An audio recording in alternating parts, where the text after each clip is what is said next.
5 free cards that broke Hearthstone. Archmage Vargoth. Last video, I pronounced a card's name so horribly it physically hurt many of you. Adlad Grizzly. So to save you from having to go through that again, my wife will be announcing the cards. Archmage Vargoth Was introduced ahead of the Rise of the Shadows expansion starting April 4th, 2019. It was the first free card that had really any sort of competitive significance at all. Prior to this, we had Volcanosaur, Marin the Fox. You know, we weren't really having like strong cards here. So this was the first of its kind where it was a really strong, impactful legendary that could be played in lots of things, and it would kind of set the tone for what we'd see in the future. Archmage Vargoth has a lot of uses, but historically, if you're going to think back on one that is most prevalent, probably most hated, certainly most used, it would be its interaction with Big Priest. The way Big Priest worked was very simple. You'd use things like Shadow Essence to summon a minion from your deck without actually drawing and playing that minion. You would then use Resurrect and other Resurrect-like spells to continue to flood your board with many big or many wide boards. And Vargoth fit this perfectly because if you could Shadow Essence or Resurrect a Vargoth, it would then cast that spell again at the end of the turn to give you another big minion, or in the case of the Priest Spellstone, another big board. And so you'd go from instead having 3 minions to having 6 or 4 into 7. There are obviously other uses for Vargoth as it is a neutral card. Here's a video of Dane playing it in Shaman where the goal of like the entire deck, as far as I can tell, is just making a board full of Vargoths. It's just one of those super useful cards where it gets you pretty decent stats, all things considered, for the card, and it gives you an immediate impact, right? It's not like at the start of your turn where the card would be like due to unplayable garbage, but instead it's put a threat into play that not only does something immediately, but requires the enemy to answer it, or it's going to continue doing stuff every turn. It was just in general, in its time in standard, just a very useful card for a lot of decks because you could get a lot of different value from this card, and it could just be a decent standalone support card in any deck you wanted to play, whether it be Lucent Bark Druid in this case, or just any decently strong standard deck at the time. This card was a way that you could duplicate high value spells to allow yourself powerful swing turns, powerful building turns, which just in general gave you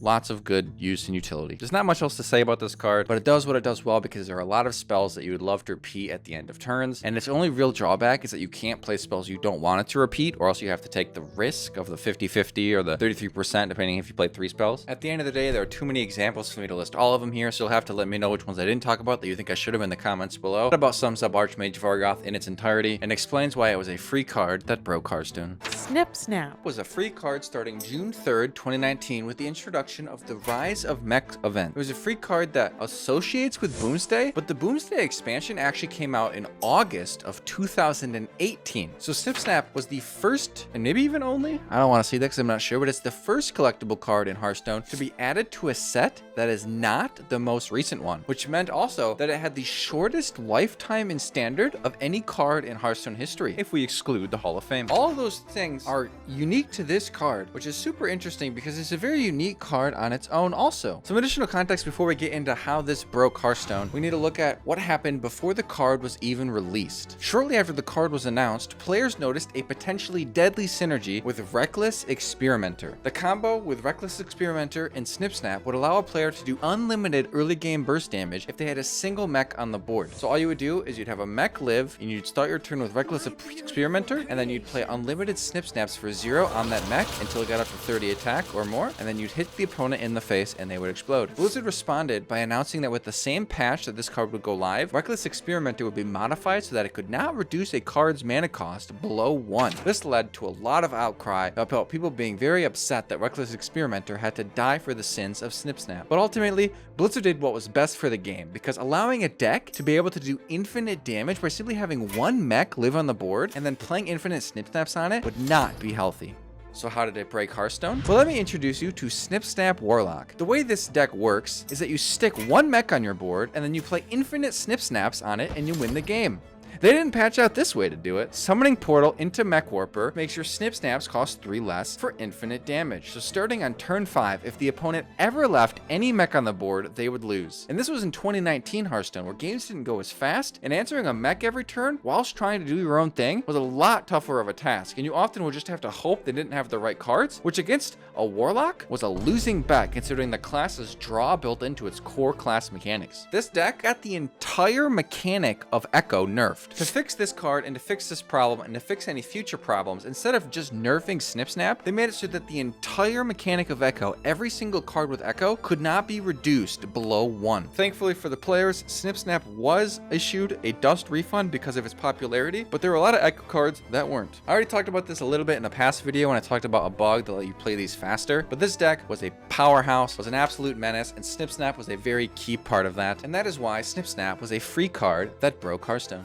Drekthar. Free card for the Fractured in Alterac Valley expansion that released November 16, 2021. With it came a super cool in-game event that you get to choose between Horde and Alliance, and depending on which side you chose, you'd get either Drekthar as your free card, or you'd get Vandar Stormpike as your free card. This is the first time they had an in-game event like this, where you got to choose between 2 free cards, and then as you won games and did things in client, you would increase the overall score for whichever faction you chose, Horde or Alliance. So it was a super cool thing to see like the community compete against each other, as well as having 2 free cards. Theoretically, you only got to have one initially, but eventually you got to get both free cards. But today we're specifically talking about Drekthar, as it was significantly stronger than the counterpart here in Vandar. When it was released, it read, Battlecry, if this costs more than every minute in your deck, summon 2 of them. It may not seem like much when it's only a 4 mana card, which means you can only summon things that cost 3 or less. But if you have enough good cheap minions, you can build a combo around it, and you can absolutely cheat out a ton of stats for only 4 mana. The best, most common usage for this in the wild game mode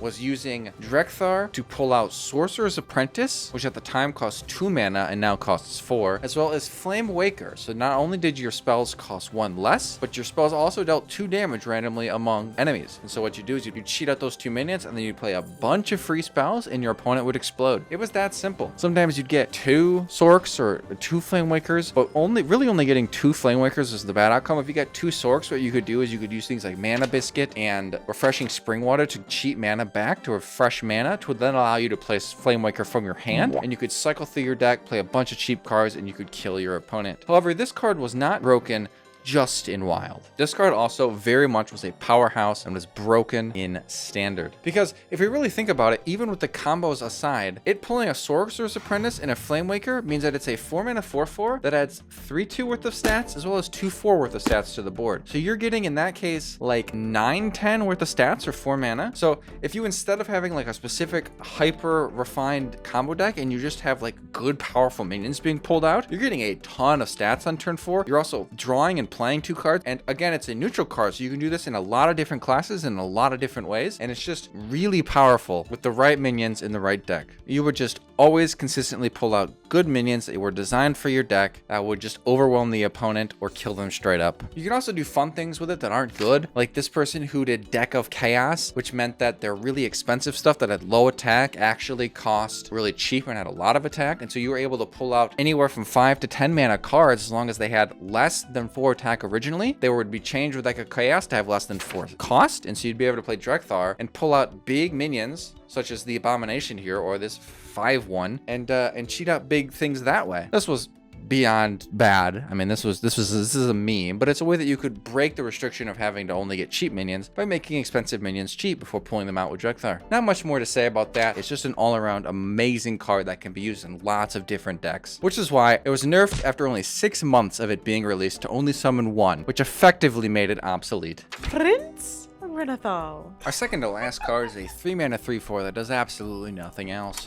I'm just kidding. Prince Renathal was a free card starting June 27th, 2022 before the Castle Nathria expansion. It's pretty self-explanatory how this broke Hearthstone, I think, although I'm not sure that everybody initially expected it to in the way that it did, but it literally changed 2 fundamental core mechanics about the game: the number of cards in your deck and the amount of health your hero has. Naturally, this made the game more greedy and slower and led to more room for players to put more matchup-dependent tech cards into the decks, which as well made Hearthstone much less fun. This card was a revolutionary card. We've never seen anything like it. We didn't even know that there was like the technology to have more than 30 cards like in your starting deck. Like obviously you can add cards to your deck. You can add it up to a max of 60 deck size, but being able to build with 40 cards was crazy. This is the first time we've ever seen more. We've had, duels and other modes where you have less cards in your deck. And to see that you get more health too was pretty crazy because it allowed for beefier decks, resilient big threats, but also like redundant in the big threats. And so you'd be able to have a much more consistent consistent mid to late game strategy with your deck, and you'd have a little bit of extra health to get there. But unfortunately, I had a lot of drawbacks where it became really hard to kill. You know, use it in Druid, and you'd have that extra health to ramp, and you just become too strong too quickly, and it just kind of fundamentally broke Hearthstone. Some people really liked that because it brought it back to, you know, not what Hearthstone ever was, but what they kind of imagined Hearthstone was in their heads and what they want Hearthstone to be. And I probably would too, but I don't like having to have like entire aggressive strategies or combo strategies completely wiped off the map. Ultimately, this is one of the most polarizing cards we've ever seen in Hearthstone. There are people who absolutely loved this card. They absolutely love the ability to have more cards and more health. And there are some people who just absolutely despise it. Unfortunately, or fortunately, depending on how you view on this, the card was eventually nerfed to, instead of having 40 deck size and 40 health, it was 40 deck size and 35 health, which is not just a nerf to the power level, but also to just like the cleanness of the card. It's like really ugly to have 35 health, but 40 cards, and like it's just kind of not pretty, but they had to do it. Not everybody wanted Hearthstone to be like that. Eventually, Prince Renethal did rotate, and they reverted him back to 40 cards and 40 health. There's no card like Prince Renethal. It is very interesting and very cool how it fundamentally changes the core mechanics. I hope to see a lot of cards in the future that just kind of blow our minds as to what is possible and as to what to expect. Having to put that in your deck, like normally when you have cards that you have to put in your deck in order to get effects, something like Baku, you have really bad stats for cost, and so you have to put a really bad card into your deck.